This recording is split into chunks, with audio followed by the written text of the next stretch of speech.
mafia, chain swinging, clang clang, and it costs a lot. Bitch, I'm always at the guala, yeah, and you are not badass beat. Assalamualaikum warahmatullahi wabarakatuh. Saya Mudrika Al-Fadilah Tajudin dengan NIM 21111011219 akan menjelaskan tentang perkembangan Islam pada masa Nabi Muhammad SAW. Nabi Muhammad dilahirkan pada tahun gajah, yaitu tahun di mana ketika pasukan gajah Abraham menyerang Makkah untuk menghancurkan Ka'bah. Namun, pasukan Abraham mengalami kehancuran. Peristiwa itu kira-kira terjadi pada tahun 570 Masehi. Nabi Muhammad dipercayakan oleh Halimah dari suku Bani Sa'ad untuk diasuh dan dibesarkan oleh asuhan Halimah hingga sampai Nabi berusia 6 tahun. Tetapi pada usia 6 tahun, Nabi Muhammad telah kehilangan kedua orang tuanya. Setelah Aminah, ibu Nabi meninggal, Abdul Muthalib, kakek Nabi Muhammad, mengambil tanggung jawab untuk merawat Nabi. Namun 2 tahun kemudian, Abdul Muthalib meninggal dunia karena rentan. Tanggung jawab selanjutnya beralih kepada paman Nabi, yaitu Abu Talib. Sang paman sangat disegani dan dihormati di kalangan orang Quraisy dan penduduk Mekah secara keseluruhan. Tetapi dia miskin. Dalam usia muda, Nabi Muhammad hidup sebagai pengembala kambing, keluarganya dan kambing penduduk Mekah dan kambing penduduk Mekah. Melalui kegiatan pengembala ini, Nabi menemukan tempat untuk berpikir dan merenung. Kegiatan ini membuatnya jauh dari segala nafsu duniawi, sehingga dia terhindar dari berbagai macam noda yang dapat merusak namanya. Oleh karena itu, sejak muda, Nabi sudah dijuluki Al-Amin, atau orang yang terpercaya. Bukan hanya dijuluki sebagai Al-Amin, tapi Nabi juga adalah seorang yang bijaksana. Peristiwa penting yang melibatkan kebijaksanaan Nabi Muhammad terjadi pada usia yang ke-35 tahun. Waktu itu bangunan Ka'bah rusak berat. Perbaikan Ka'bah ini dilakukan secara gotong royong. Para penduduk Mekah membantu pekerjaan itu dengan sukarela. Tetapi pada saat terakhir, ketika pekerjaan tinggal mengangkat dan meletakkan Hajar Aswad di tempatnya semula, timbul perselisihan. Setiap suku merasa berhak melakukan tugas terakhir dan terhormat. Perselisihan semakin memuncak, namun akhirnya para pemimpin Quraisy sepakat bahwa orang yang pertama masuk Ka'bah melalui pintu Shafa akan dijadikan hakim untuk memutuskan perkara ini. Ternyata orang yang pertama masuk adalah Nabi Muhammad. Ia pun akhirnya dipercaya sebagai hakim. Ia lantas membentangkan kain dan meletakkan Hajar Aswad tersebut di tengah-tengah, lalu meminta kepada seluruh kepala suku memegang tepi kain dan mengangkatnya bersama-sama. Setelah sampai pada ketinggian tertentu, Nabi Muhammad kemudian meletakkan batu tersebut pada tempat semula. Dengan demikian, perselisihan dapat diselesaikan dengan bijaksana dan semua kepala suku merasa puas dengan cara penyelesaian seperti itu. Pada usia beranjak 12 tahun, Nabi Muhammad melakukan perjalanan untuk pertama kali dalam khalifah dagang ke Syria. Khalifah itu dipimpin oleh Abu Talib. Dalam perjalanan ini di Busra, sebelah selatan Syria, ia bertemu dengan pendeta Kristen bernama Buhairah. Pendeta ini melihat tanda-tanda kenabian Nabi Muhammad sesuai dengan petunjuk cerita-cerita Kristen. Ketika Nabi Muhammad berusia 25 tahun, ia berangkat ke Syria membawa barang dagangan seorang saudagar wanita kaya raya yang telah lama menjanda, yaitu yang namanya Khadijah. Dalam perdagangan ini, Nabi Muhammad memperoleh laba yang sangat besar. Khadijah kemudian melamar Nabi. Ketika itu Nabi Muhammad berusia 25 tahun dan Khadijah berusia 40 tahun. Khadijah adalah wanita pertama yang masuk Islam dan banyak membantu Nabi dalam perjuangan menyebarkan Islam. Perkawinan Nabi dengan Khadijah dikaruniai 6 orang anak, 2 putra dan 4 putri, ialah Qasim, Abdullah, Zainab, Ruqayyah, Ummu Kulsum, dan Fatimah. 2 putranya meninggal waktu kecil. Nabi Muhammad tidak menikah lagi sampai Khadijah meninggal ketika Nabi Muhammad berusia 50 tahun. Di masa kerasulan, pada usia 35 tahun, sebelum kenabian ada sebelum peristiwa, yaitu Makkah dilanda banjir besar sehingga meluap ke Baitul Haram yang dapat meruntuhkan Ka'bah. Dengan peristiwa itu, orang-orang Quraisy sepakat untuk memperbaiki Ka'bah dan yang menjadi arsitek adalah orang Romawi yang bernama Bakum. Ketika pembangunan sudah sampai di bagian Hajar Aswad, mereka saling berselisih tentang siapa yang meletakkan Hajar Aswad di tempat semula, dan perselisihan ini sampai 5 hari. tanpa adanya keputusan dan bahkan hampir terjadi pertumpahan darah. Akhirnya Abu Umayyah menawarkan jalan keluar. Siapa yang pertama kali masuk lewat pintu masjid, itulah orang yang memimpin peletakan Hajar Aswad. Semua pada sepakat dengan cara ini. Allah Subhanahu wa Ta'ala menghendaki ternyata yang pertama kali masuk di pintu masjid adalah Rasulullah SAW, dan yang berhak adalah Rasulullah. Nabi Muhammad SAW mempunyai kelebihan dibanding dengan manusia biasa. Beliau sebagai orang yang unggul, pandai, terpelihara dari hal-hal yang buruk. Perkataannya lembut, akhlaknya utama, sifatnya mulia, jujur terjaga jiwanya, terpuji kebaikannya, paling baik amalnya, tepat janji, paling bisa dipercaya sehingga mendapatkan julukan Al-Amin, dan beliau juga membawa bebannya sendiri, memberi kepada orang miskin, menjamu tamu, dan menolong siapapun yang hendak menegakkan kebenaran. Pada saat Nabi Muhammad SAW hampir berusia 40 tahun, kesukaannya mengasingkan diri dengan berbekal roti dan pergi ke Gua Hira di Jabal Nur. Rasulullah di Gua Hira beribadah dan memikirkan keagungan alam. Pada usia genap 40 tahun, Nabi diangkat menjadi Rasul. Beliau menerima wahyu yang pertama di Gua Hira dengan perantara Malaikat Jibril, yaitu surah Al-Alaq ayat 1-5. Ketika Nabi berada di Gua Hira, datanglah Malaikat Jibril dan memeluk Nabi sambil berkata, bacalah. Lalu Nabi menjawab, aku tidak dapat membaca. Lantas malaikat memegangi dan merangkul Nabi hingga sesak, kemudian melepaskannya dan berkata lagi, bacalah. Lalu Nabi menjawab lagi, aku tidak bisa membaca. Lantas malaikat memegangi dan merangkulnya lagi sampai ketiga kalinya, sampai Nabi merasa sesak kemudian melepaskannya. Lalu Nabi bersedia mengikutinya. Rasulullah mengulang bacaan ini dengan hati yang bergetar, lalu pulang dan menemui Khadijah, yaitu istrinya, untuk minta diselimutinya.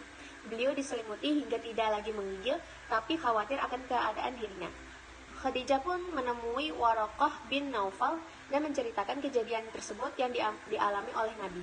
Waraqah menanggapi, maha suci, dia benar-benar Nabi umat ini. Katakanlah kepadanya agar dia berteguh hati. Dalam fase Makkah, objek dakwah Rasulullah SAW pada awal kenabian adalah masyarakat Arab Jahiliyah, atau masyarakat yang masih berada dalam kebodohan.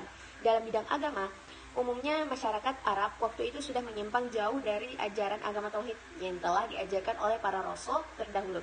Seperti Nabi Adam alaihi salam, mereka umumnya beragama wasani atau agama menyembah berhala. Berhala-berhala yang mereka puja itu mereka letakkan di Ka'bah. Di antara berhala-berhala yang termasyhur bernama Ma'abi, Ubay, Uza'ah, Lata, Uzza, dan Manat. Selain itu ada pula sebagai masyarakat Arab Jahiliyah yang menyembah malaikat dan bintang yang dilakukan kaum Sabi'in. Dakwah yang dilaksanakan di Makkah memiliki penekanan yang berbeda daripada dakwah di Madinah, karena kondisinya yang memang berbeda di antara keduanya. Sebagai masyarakat yang terkenal dengan paganisme karena mereka menyembah berhala, masyarakat Makkah memiliki kesetiaan terhadap para leluhurnya dan dengan taklid a'mah, terutama dalam penyembahan terhadap berhala, sehingga dakwah pertama kali yang dilakukan oleh Rasulullah adalah dalam bidang keyakinan. Dakwah pada fase Makkah lebih difokuskan pada keesaan Tuhan karena kondisi masyarakat yang belum bertauhid, sehingga Rasulullah merasa perlu untuk membina keyakinan bangsa Arab, terutama Makkah.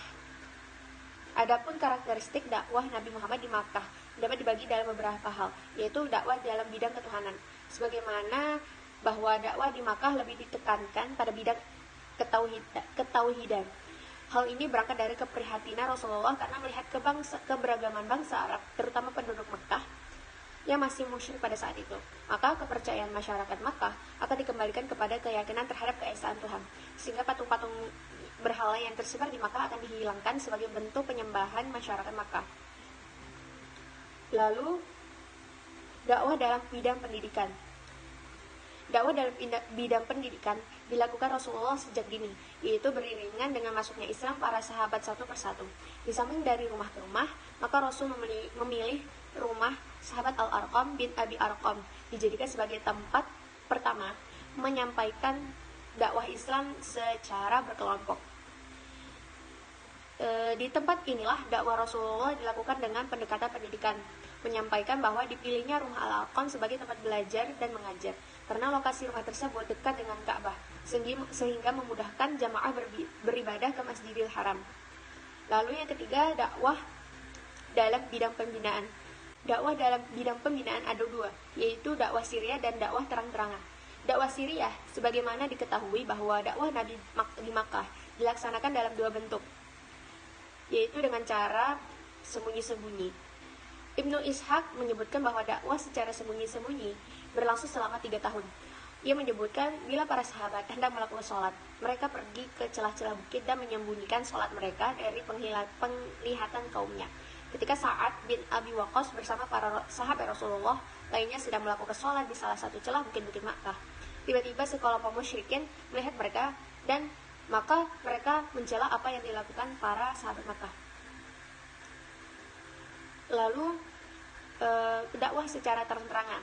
Setelah kurang lebih 3 tahun Rasulullah berdakwah secara sembunyi-sembunyi, maka tibalah berdakwah secara terang-terangan yang dimulai setelah turunnya Al-Quran surat Asy-Syu'ara ayat 204 yang artinya, dan berilah peringatan kepada kerabat-kerabatmu yang dekat.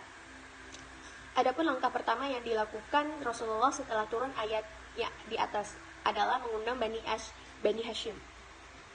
Beberapa orang dari Bani Al-Muthalib bin Abdi Manaf yang jumlahnya sekitar 43 orang kemudian menemui Rasulullah.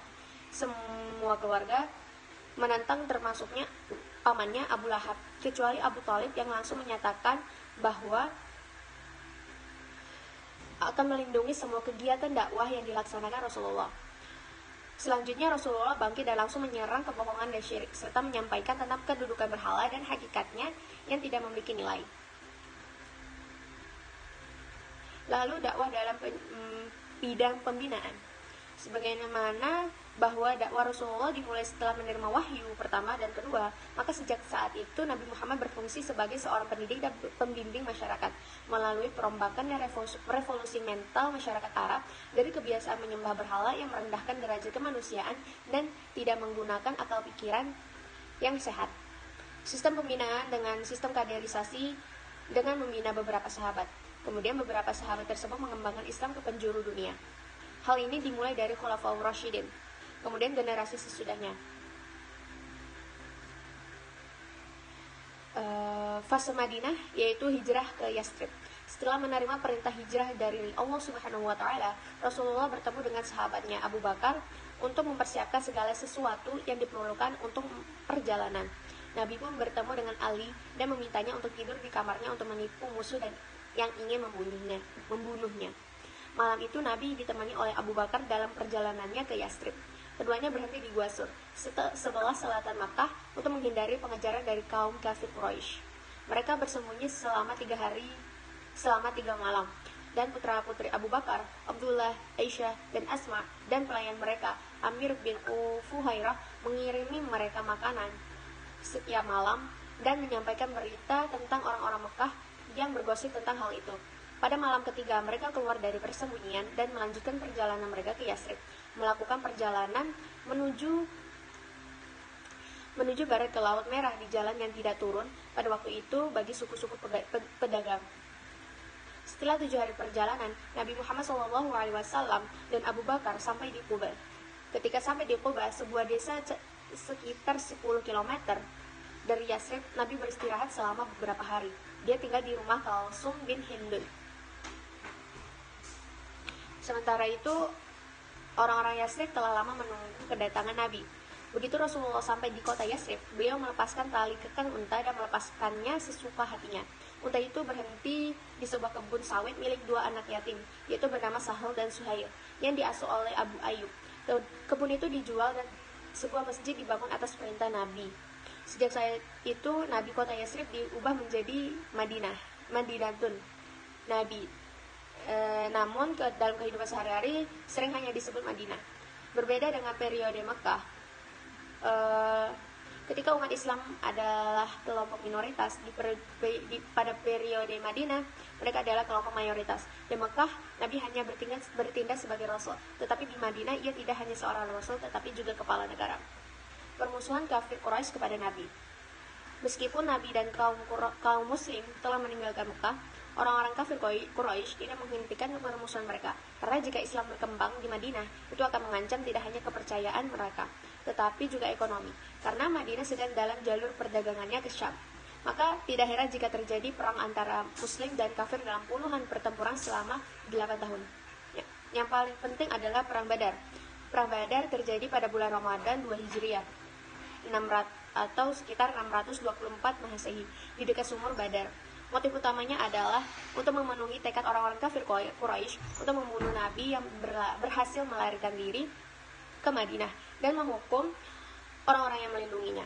Alasan khususnya adalah karena adanya berita bahwa suku pedagang yang dipimpin oleh Abu Sufyan yang telah kembali dari Suriah akan dijegat oleh umat Islam di Madinah, dan Abu Sufyan dengan selamat mengambil rute yang berbeda untuk mencapai Mekah dengan selamat. Kaum muslim memutuskan untuk menghindari ini karena kaum Quraisy telah mengambil alih kepemilikan para muhajirin yang tinggal di Mekah. Kedua, Perang Uhud. Perang Uhud terjadi pada tahun 3 Hijriah atau sekitar 625 Masehi. Alasan untuk ini adalah bahwa kekalahan Quraisy di Perang Badar merupakan pukulan telak. Mereka bersumpah akan membalas dendam untuk tujuan ini. Abu Sufyan mengerahkan 3.000 tentara. Beberapa pejabat dan istri mereka berkelahi, termasuk istri Abu Sufyan, Hindun. Mereka pergi ke Madinah. Lalu yang ketiga, Perang Ahzab. Perang Ahzab terjadi pada bulan Syawal 5 Hijriah atau sekitar 627 Masehi. Di pihak musuh dibentuk kekuatan satu persatu menjadi bersatu dari kaum Quraisy, kaum Yahudi yang mengungsi ke Khaybar, dan beberapa suku Arab lainnya. Ada 10.000 tentara di bawah komando Abu Sufyan menghadapi begitu banyak pasukan. Nabi memutuskan untuk mempertahankan kelangsungan hidup umat Islam dengan menggali parit, khususnya di bagian utara kota, setelah mendengarkan saran dari Salman Al-Farisi. Lalu Perjanjian Hudaybiyah. Perjanjian Hudaybiyah pada tahun 6 Hijriah, ketika ibadah haji disyariatkan. Nabi membawa 1.000 kaum muslim ke Mekah bukan untuk berperang, tetapi untuk melakukan ibadah umroh. Oleh karena itu, mereka mengenakan pakaian ihram tanpa membawa senjata. Sebelum mencapai Mekah, mereka berkemah di Hudaybiyah, beberapa kilometer dari Mekah. Lalu masa genjatan senjata. Setahun kemudian, ziarah berlangsung sesuai rencana. Banyak orang Quraisy yang masuk Islam setelah melihat kemajuan komunitas muslim di Madinah. Di antaranya adalah Khalid bin Walid dan bin Amr bin Ash. Waktu genjatan senjata telah memberi Nabi kesempatan salah satunya mengirim utusan dan surat kepada kepala negara dan pemerintahan di berbagai negara lain yang ada saat itu, mengajak mereka untuk memeluk agama Islam. Lalu penaklukan kota Mekah. 2 tahun setelah perjanjian Hudaybiyah, orang Quraisy melanggarnya. Pada tahun 8 Hijriah, mereka membantu sekutu mereka Bani Bakr yang berperan sebagai Bani Khuza'ah, sekutu kaum muslim. Nabi menegur Abu Sufyan karena membantu Bani Bakr. Abu Sufyan menjawab bahwa mereka telah membatalkan kontrak Hudaybiyah karena mereka secara sepihak membatalkan perjanjian Hudaybiyah. Maka Nabi pergi ke Mekah dengan 10.000 tentara untuk memerangi mereka. Permusuhan Yahudi kepada Nabi. Seperti yang telah disebutkan, orang-orang Yahudi pada awalnya termasuk di antara mereka yang menunggu kedatangan Nabi Muhammad SAW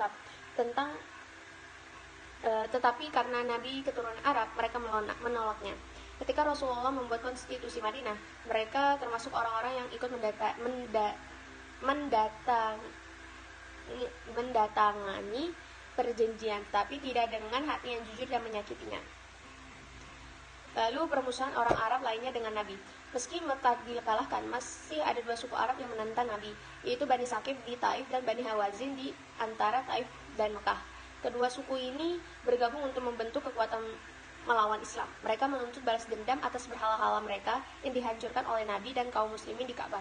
Nabi memobilisasi 24.000 tentara ke Humain untuk menghadapi mereka. Lalu tahun perutusan atau tahun delegasi. Pada tahun 9 dan 10 Hijriah atau sekitar 630 sampai 632 Masehi. Disebutkan tahun pendelegasian karena berbagai suku dari pelosok Arab mengirimkan utusannya kepada Nabi dan tunduk kepada kekuasaan Islam. Masuknya orang Mekah dalam Islam ternyata memiliki dampak yang sangat besar pada penduduk gurun yang liar itu. Persatuan bangsa Arab telah terwujud. Perang antar suku sebelumnya telah berubah menjadi persaudaraan agama. Lalu Haji Wada. Pada tahun 10 Hijriah, Nabi melakukan haji yang dikenal sebagai Haji Wada. Nabi berkhutbah kepada sekitar 100.000 muslim. Adapun isi khutbah antara lain, jangan menumpahkan darah kecuali dengan cara yang benar, jangan mengambil harta orang lain dengan batil, jangan riba dan menganiaya, jangan membalas dendam dan dengan tebusan, perlakukan wanita dengan lemah lembut dan baik, perintah untuk menahan diri dari berbuat dosa, perintah untuk saling memaafkan atas segala perselisihan di antara mereka di zaman jahiliyah, menjalin persaudaraan dan kesetaraan di antara manusia, perintah untuk memperlakukan hamba sahaya dengan baik, perintah harus berpegang pada dua sumber yang ditinggalkan Nabi, yaitu Al-Quran dan Sunnah. Lalu strategi dakwah Nabi Muhammad pada masyarakat Madinah, yaitu membangun masyarakat Islam. Nabi meletakkan dasar-dasar kehidupan komunitas kalangan internal muslim. Lalu mengadakan perjanjian dengan non-muslim. Penduduk Madinah pada awal kedatangan Nabi terdiri dari tiga kelompok, yaitu Arab Muslim, Arab non-Muslim, dan Yahudi. Lalu tujuan dakwah Rasulullah di periode Mekah yaitu agar masyarakat Arab meninggalkan kejahiliannya di bidang agama, moral, dan hukum. Lalu meyakini kebenaran kerasulan Nabi Muhammad SAW dan ajaran Islam yang disampaikannya, lalu mengamalkan seluruh ajaran Islam dalam kehidupan sehari-hari. Selanjutnya tujuan dakwah Rasulullah SAW di periode Madinah, yaitu mendirikan rumah ibadah, menciptakan persaudaraan baru, perjanjian dengan masyarakat non-muslim Madinah, lalu yang terakhir membangun peranata sosial dan pemerintahan.